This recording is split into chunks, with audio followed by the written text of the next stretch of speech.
Hi folks, HR Funk here with part 2 of a video that I made about a month ago that I titled Smith & Wesson Performance Center Fail.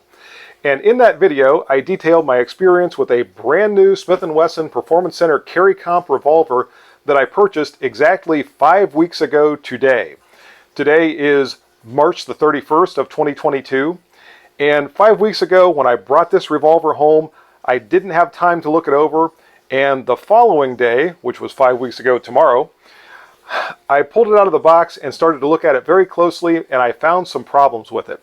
And I'll show you the close-up video again in this video so you can see what exactly I found.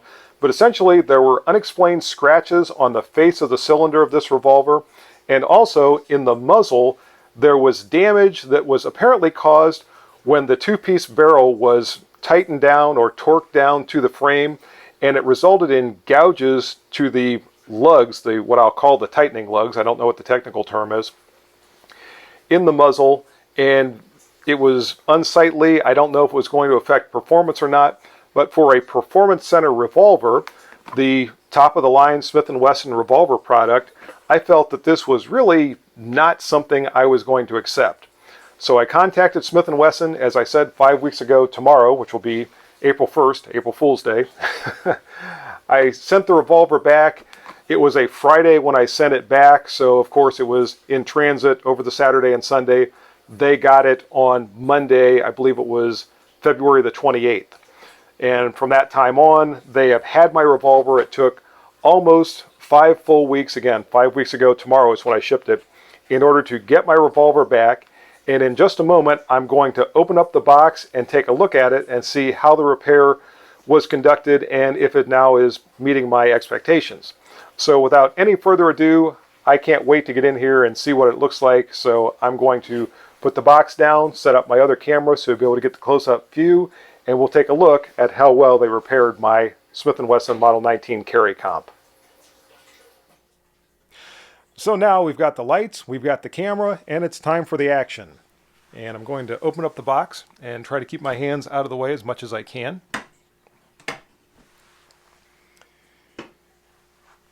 And inside we've got some paperwork from Smith & Wesson. I'll take a look at that momentarily. But the main thing I want to look at is the condition of my revolver. And first, let's look at the cylinder face. And I am not seeing any of those scratches or that other damage that was present before. So that appears to now be repaired properly. And now I'm going to turn my attention to the muzzle of the revolver. And I can see those lugs once again inside there. And it looks like this might be a little bit out of focus. See if I can focus that for all of you. And there does not appear to be any damage to those barrel lugs or tightening lugs. Again, I'm not sure the proper technical name. And I'll see if I can find a diagram or a photograph to show you exactly how this barrel is assembled and how it goes together. But this is the barrel proper right here, and the outer portion is a shroud. So the shroud is attached or placed onto the frame, the barrel is inserted, and then it's tightened down to hold the entire assembly together. So interesting, in looking at the paperwork that accompanied my revolver that came back from Smith & Wesson, the only comments at the top show barrel finish and cylinder finish. I put a detailed letter in here indicating the problems that I'd found with the revolver, and I also spoke to a customer service representative on the phone and gave her the same information, which I'm sure was entered into a computer that the person who eventually repaired my revolver was able to access. In showing the services that were performed, it says evaluate/repair. They replaced the barrel, they replaced the barrel shroud, which doesn't surprise me. I don't think there was any way to really repair the barrel or the shroud that came on my revolver. It does not indicate anything being repaired for the cylinder face, although there is something here that says code not listed, so apparently there was no computer code for the repair to that, and I really don't know if they refinished the cylinder that was on there or if they replaced it. Now, something that I noticed as I was looking at this off camera is on the cylinder previously there was a pretty visible turn line that was going from locking lug to locking lug on the cylinder, and I don't see that now, so either the entire cylinder was refinished or they just replaced it with a new cylinder. Either way, the revolver is now in the condition that I was expecting it to be in when I first took it out of the box 5 weeks ago. So now that my Model 19 Carry Comp revolver is safely back home, what are my thoughts on this entire experience? I'm going to try to be fair here, but I'm still not particularly happy that this revolver ever made it out of the factory in the first place with the defects that I discovered.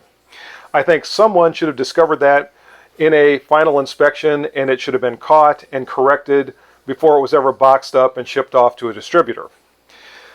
That said, I think this is symptomatic of something we are seeing throughout the firearms industry currently, where companies are in such a rush to get firearms manufactured and get them shipped out that they're really not taking the time to inspect them properly and maintain their quality control. And we're seeing this time and time and time again. And with companies like Smith & Wesson, with companies like Colt, with companies like Ruger, etc., etc., etc., they've been around for a long time precisely because everyone expects good quality products from them.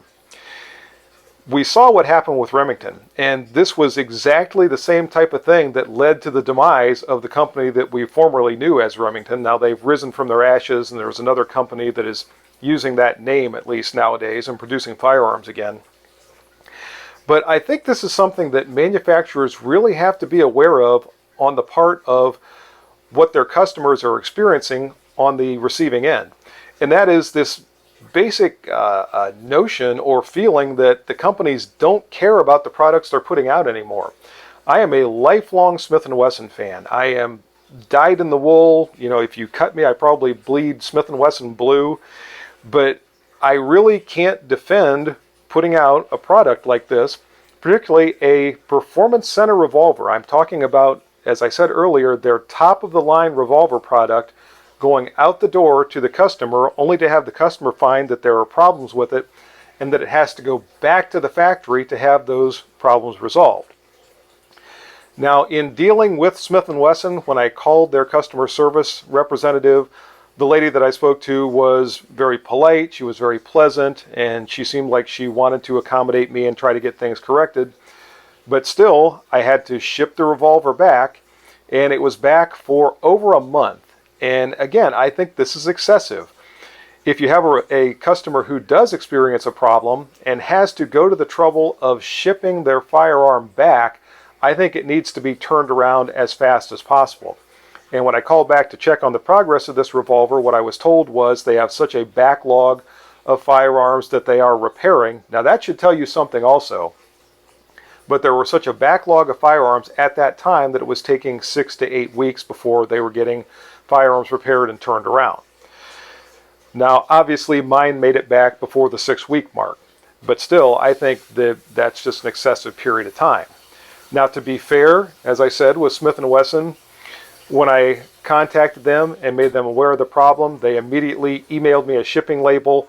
I had to find a box to put the original Smith & Wesson box into and attach the shipping label to it, and it went out FedEx. It didn't cost me a thing. It went back to Smith & Wesson. They repaired it, obviously free of charge. It came back to me free of charge. So as far as getting it there and getting it back, I couldn't ask for much more in that regard. But I think the time frame for getting it repaired and getting it back to me still, as I said, was a little bit excessive.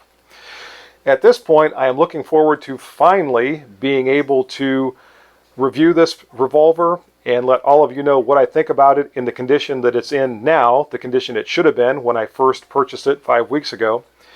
I'm looking forward to comparing it to the traditional Model 19 Smith & Wesson revolver and looking at the upgrades, or at least the engineering changes that have been made to it over the years, looking at the performance and seeing how it performs compared to the older traditional revolvers.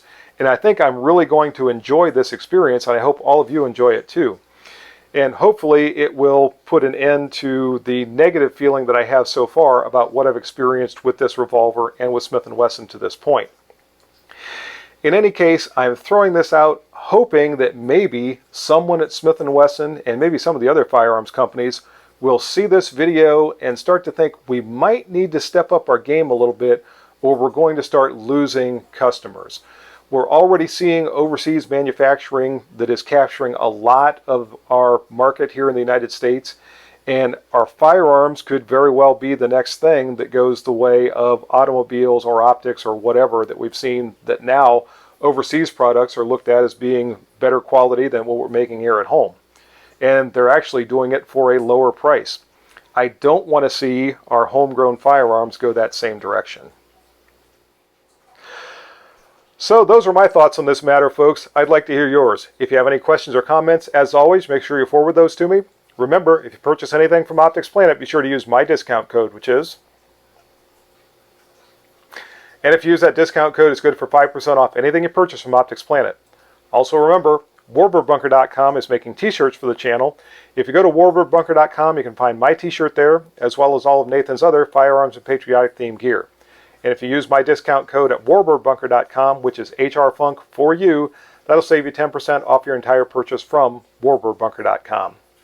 See you next time, folks. And until then, hopefully with a defect-free firearm, good shooting. Bye-bye.